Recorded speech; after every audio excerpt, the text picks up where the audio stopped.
हप्ता आता लवकरच जमा होणार आहे।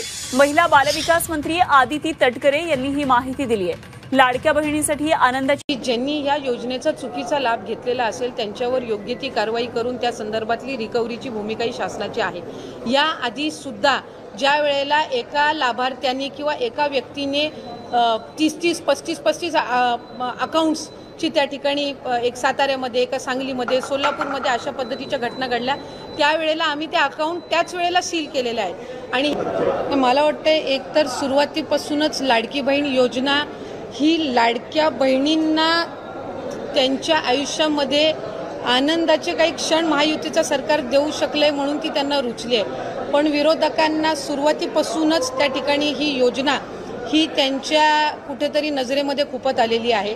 साधारणपणे या संदर्भातला आम्ही वारंवार राज्याचे मुख्यमंत्री फडणवीस साहेब असतील, उपमुख्यमंत्री शिंदे साहेब असतील, अजितदादा असतील आणि विभागाची मंत्री म्हणून मी सुद्धा असेल, आम्ही साधारणपणे माध्यमांना वेळोवेळी या संदर्भातली माहितीही देत आलेलो आहोत। पण बऱ्याचशा वेळेला असं होतं की काही एखादी गोष्ट आली की त्या संदर्भातला एक गैरसमज या योजनेच्या बाबतचा निर्माण करण्याचा वारंवार हा प्रयत्न होत आहे। साधारणपणे ही योजना 28 जून 2024 मध्ये त्या ठिकाणी घोषित झाली।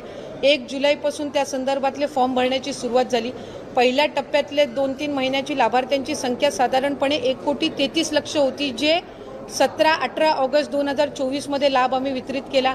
त्याच्यानंतर 15 ऑक्टोबरपर्यंत त्याच्या रजिस्टरच्या संदर्भातली जी काही मुदत होती ही त्या ठिकाणी सरकारच्या वतीने देण्यात आलेली होती।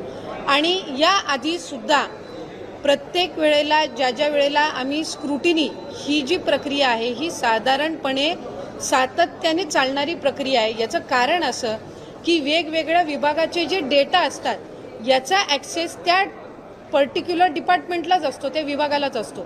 आज महिला व बालविकास विभाग जो आहे हा कृषी व्याप्त होणं ह्या जो कालावधी आहे हा निश्चितपणाने त्या ठिकाणी लागत असतो। जानेवारी महिन्यामध्ये आम्हाला कृषी विभागाकडनं त्या संदर्भातला अहवाल प्राप्त झाला आणि त्यावेळेला नमो शेतकरी योजनेअंतर्गत ज्या महिला लाभ घेत होत्या त्या संदर्भातला आम्ही स्क्रुटिनी केली। 6-7 लाखाचा डेटा त्यावेळेला मिळालेला होता आणि त्या 6-7 लाखापैकी साधारणपणे 5 ते 5.5 लाख अशा महिला होत्या ज्या नमो शेतकरीचाही लाभ घेत होते आणि आपल्या लाडकी बहीण योजनेचाही लाभ घेत होत्या। म्हणून त्यांना नमो शेतकरीचा लाभ हा 1000 रुपयाचा जो आहे तो चालू राहिला आणि लाडकी बहीणचा आपण त्यांना 1500च्या ऐवजी 500 जे आपण GR मध्येच नमूद केलेला आहे की तुम्हाला टोटल 1500चा लाभ हा शासनाच्या योजनांमधनं मिळेल। त्याची जी 1000 रुपयाच्या वरची जी कॅप असेल ही लाडकी बहीणच्या निधीतनंही सन्मान निधीतनंही भरली जाईल। तो जानेवारीमध्ये उपलब्ध झाला।